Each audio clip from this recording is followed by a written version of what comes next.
But first, and speaking of this woke craziness that's all around us, look, honestly, this woke madness has gone too far. I mean, dangerously far. Now we've got Victoria's Yoorrook Justice Commission, that's a sort of Aboriginal Truth and Justice Commission, wanting to drag in Jamie Oliver, the celebrity chef, to tell him how to write about Aborigines. Now, this is just breathtaking arrogance. This government-appointed race body, which actually has the power to subpoena documents and summon witnesses, is now instructing authors on what novels they may write and how they must write them. I mean, Jamie Oliver, who's actually English, decided to write a children's book called Billy and the Epic Escape. Now, I've only read several pages of it, and look, he means well. It's just trying to please kids with an adventure story sprinkled with food tips and a woo-woo message about keeping the world in balance.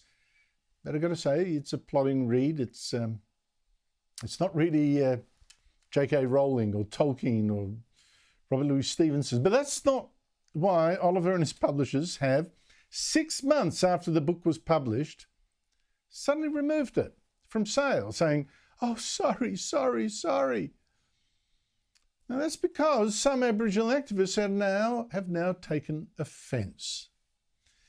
You see, Oliver's book is set mostly in Britain, but in one chapter he writes about an Aboriginal girl in Alice Springs living with a foster family, and she's then abducted. Now, the Aboriginal and Torres Strait Islander Education Corporation, which is apparently a big wheel, now says Oliver's book must be banned because it's disrespectful. Apparently, Oliver writing about an Aboriginal girl contributes, in its fevered imagination, to the erasure, trivialisation and stereotyping of First Nations people and experiences. And then along comes Sue Ann Hunter. Now, she identifies as Aboriginal and is Deputy Commissioner of the Yoorrook Justice Commission, and she said it was insensitive of Oliver to include themes of child stealing given the painful historical context of the stolen generations. And that's what's killed Oliver's book. So it seems then that Oliver should have included in his children's story a rant about the stolen generations, even though no court has actually identified a child stolen by racist officials just for being Aboriginal. Should have made it even more fictional, I guess. Now, yes, there's also a complaint that Oliver had his Aboriginal characters speak the wrong Aboriginal language for Alice Springs. Whoopie-doo. Even weirder, this Sue Ann Hunter, in her own commission hearings, she is called on the Great Bunjil, the mystical wedge-tailed eagle, called on him for guidance. And yet she's actually complained that Oliver had stereotyped Aboriginal children by saying his heroine was more connected with nature. I actually thought that was the woke thing to say these days. Closer to nature. Just yesterday, our very woke Governor-General told the Remembrance Day ceremony in Canberra, Aborigines had a deeper connection to the land. You can't win with these people. And Commissioner Hunter, though, really went too far. She said, the most troubling aspects of Oliver's book include the complete lack of consultation with First Nations peoples, despite the book heavily featuring their culture and experiences. You've got to ask, what on earth is this? What fresh hell? An author must now, a foreign author at that, must now consult race activists in Australia before writing even a children's book to see what he's allowed to say and what he must include about any Aboriginal characters or reference to culture. This is tyrannical.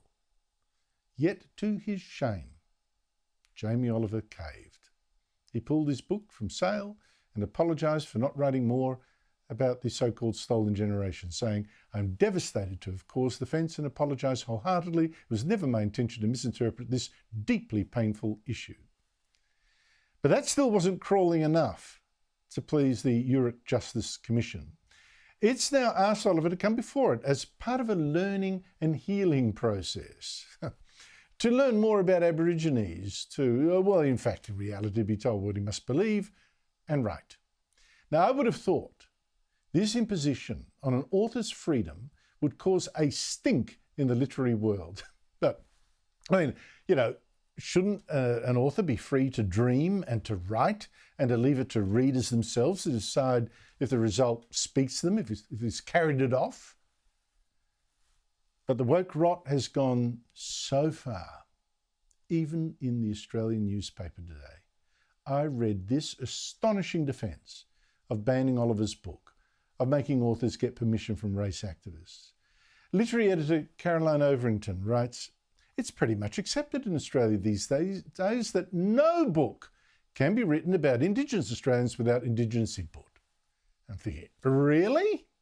Really? And it gets worse. The same rules, she says, apply to Australian filmmaking. I didn't know this. First Nations First is a key part of the Albanese government's cultural policy. Never would Patricia Wrightson's award-winning children's books based on dreaming stories get published today. She might have been well-meaning or well-intentioned, but she was white. But she was white. But Jamie Oliver is white. Tell me, an Aboriginal writer writing about white people, does the same rule apply to them, or is this just a racist, gotcha game? No, you black authors, you cannot write about whites until you consult Anglo-Saxons, until you get the nod from the White Pride Alliance or something. Wokeness is killing free speech. It's killing imagination. It's killing truth. It's got to be destroyed.